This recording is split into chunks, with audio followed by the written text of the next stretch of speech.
Bienvenue sur cette vidéo qui n'est autre que la continuité de l'article visible sur Objectif Moto présentant la housse pour motoscooter Oxford Stormex.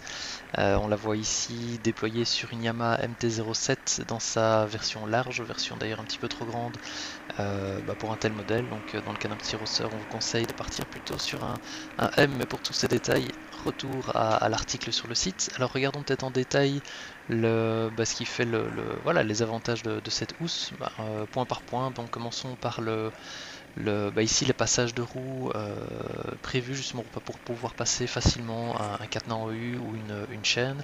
Vous les retrouverez à l'avant, à l'arrière, on y reviendra. Nous avons également une petite poche ici à l'avant. On n'a pas vraiment trouvé d'utilité, mais bon, il doit y en avoir une, bien pratique en tout cas, et étanche comme tout le restant de la housse. Vous avez ici en frontal une pochette plastique pour venir y disposer éventuellement rechargeurs solaires ou d'autres éléments du type d'après le fabricant. Vous avez également donc voilà les fameuses aérations du côté des rétroviseurs. Vous en aurez également une du côté de la selle. Aération fatalement protégée par ce petit retour, histoire que quand ça chasse beaucoup, ça ne puisse pas rentrer dans la housse. On y voit également les bandes réfléchissantes, que ce soit l'Oxford ou les côtés.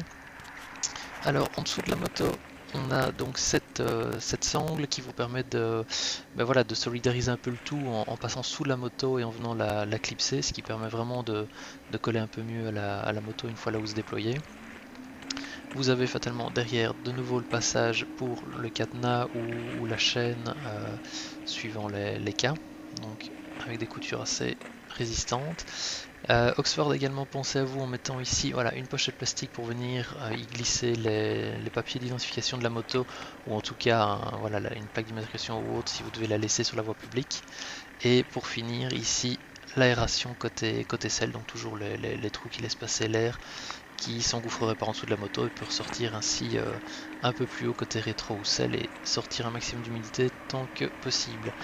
Comme on peut le voir ici, les bandes réfléchissantes permettent quand même de voir la moto de nuit malgré ses tonalités noires. Vous avez des marqueurs à l'avant, les petits effets triangulaires et les logos, et à l'arrière, donc elle reste visible sans pour autant flasher de trop. Alors on peut regarder un petit peu à l'intérieur comment elle est réalisée. Vous avez donc les 15 premiers centimètres qui sont réalisés dans la continuité de la housse, donc il y a une sorte de PVC, et en dessous cette matière feutrée qu'on retrouve d'ailleurs si on regarde ici en dessous directement partout sur toute la housse. Voilà, ici donc on a les 15 premiers centimètres qui sont toujours étanches au cas où ça traîne à terre, et puis voilà ce feutre qui permet vraiment de glisser facilement sur la moto lorsque l'on la déploie.